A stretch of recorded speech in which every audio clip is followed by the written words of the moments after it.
lorsqu'il y a des changements d'équipe, on augmente le risque.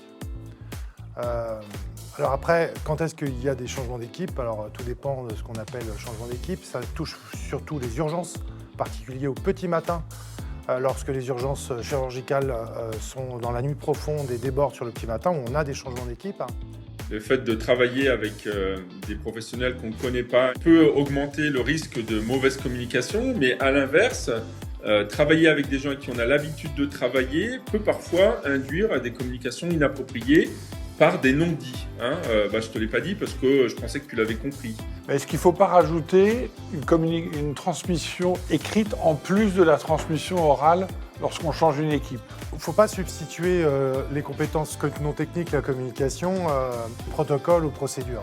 Il y a une forme je dirais plutôt de culture, c'est pour ça de comportement professionnel, qui consiste à dire j'ai un protocole qui est partagé avec l'autre personne, donc ça peut être l'infirmier de service avec le chirurgien, ça peut être l'anesthésiste avec le chirurgien, l'anesthésiste avec l'IAD. Il y a des protocoles, des procédures, des modes de surveillance, mais il faut rajouter de la communication par-dessus. Est-ce qu'il ne faut pas qu'il y ait finalement quelqu'un qui prenne le dessus, qui ait la position de leader, qui est quelqu'un qui ait la compétence du leadership pour pouvoir mettre en place tout ça? On confond leader et ego. Ça n'a rien à voir. Leader, c'est une tâche, et on le voit bien quand il n'y a pas de leader. On a un peu tendance à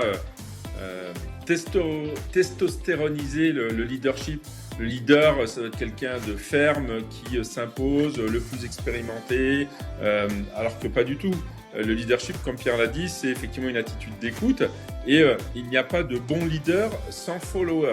Et de la même façon, il n'y a pas de follower efficace sans leader.